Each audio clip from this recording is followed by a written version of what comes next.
Hello friends, ఇంట్లోనే మనం simple and tasty paneer gravy ఎలా చేసుకోవాలో చూపిస్తానండి. ఇది రైస్లోకి కానీ చపాతీలోకి కానీ దేంట్లోకైనా సూపర్గా ఉంటుంది. దీనికోసం ఒక 250 గ్రామ్స్ పన్నీర్ తీసుకోవాలి. నేనైతే ఇప్పుడే నిద్రలేసాను, నా మొహం చూస్తేనే అర్థమవుతుంది నిద్రమొత్తం మొహం అని. సో మార్నింగ్ కర్రీ చేయడానికి ప్రిపేర్ అయిపోయాను.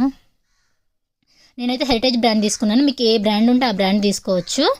దీన్ని చిన్న చిన్న స్లైసెస్గా క్యూబ్స్ వైజ్గా కట్ చేసుకోవాలండి. మీకు పెద్ద సైజు కావాలంటే పెద్దగా, కాకపోతే ఈ సైజ్ అయితే బాగుంటుంది కర్రీ చేసుకోవడానికి.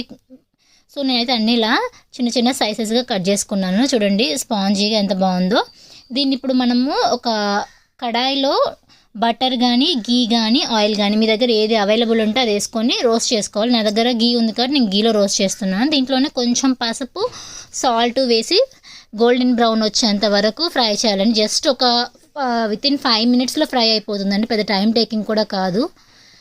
సో చూడండి ఫ్రై అయిపోయింది కదా. దీన్ని మనము అలాగే కాకుండా ఒక గిన్నెలోకి వాటర్ తీసుకొని దాంట్లో వేసి పెడితే మెత్తగా అయిపోకుండా, అంటే తినేటప్పుడు పన్నీర్ అనేది నోటికి సాగకుండా అలా లేకుండా మెత్తగా బాగుంటుంది.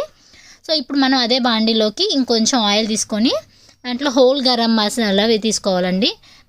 చెక్క, మొగ్గ, యాలకులు, మీ దగ్గర ఇంకా అనాస పువ్వు అవి ఉన్నా తీసుకుని, నా దగ్గర అవి లేవు కాబట్టి నేను మాత్రం యాలకులు, చెక్క, మొగ్గ తీసుకున్నాను. ఇవి లైట్గా ఫ్రై చేసేసి దీంట్లోనే ముందుగా సన్నగా తరిగి పెట్టుకున్న ఒక మీడియం సైజ్ ఒక 3 ఆనియన్స్ కానీ 2 ఆనియన్స్ కానీ తీసుకోండి.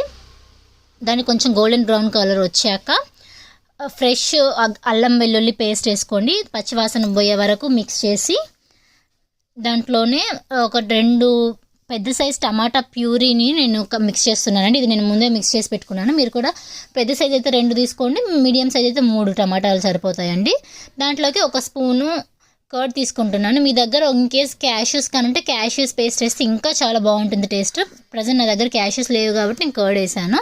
దాంట్లో మిక్స్ చేశాక దాంట్లో జీలకర్ర పొడి, ధనియాల పొడి, పసుపు, కారము, సరిపడా ఉప్పు వేసి బాగా మిక్స్ చేయాలండి. ఇది గ్రేవీ కోసము. చూడండి ఇలా బాగా మిక్స్ చేస్తే మనము బాగా ఉడికాక ఆయిల్ అనేది సెపరేట్ అవుతుందండి. ఇలా బాగా కలిపేసి ఒక 5 minutes వదిలేసాము అంటే టమాటా బాగా ఉడికిపోయి ఆ గుజ్జంతా ఆయిల్ అనేది సెపరేట్ అయిపోతుంది, దగ్గర పడేసి చిక్కగా.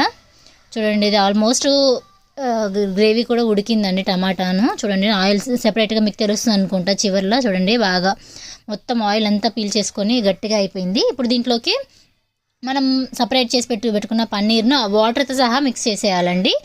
దాంట్లోకి మీకు ఇంకా ఎక్స్ట్రా వాటర్ కావాలి, మాకు గ్రేవీ సరిపోదు అనుకుంటే ఎక్స్ట్రా వాటర్ కూడా యాడ్ చేసుకోవచ్చు. ఇప్పుడు దీంట్లోకి ఒక సన్నగా చీల్చి పెట్టుకున్న మిరపకాయను కూడా వేసి దాని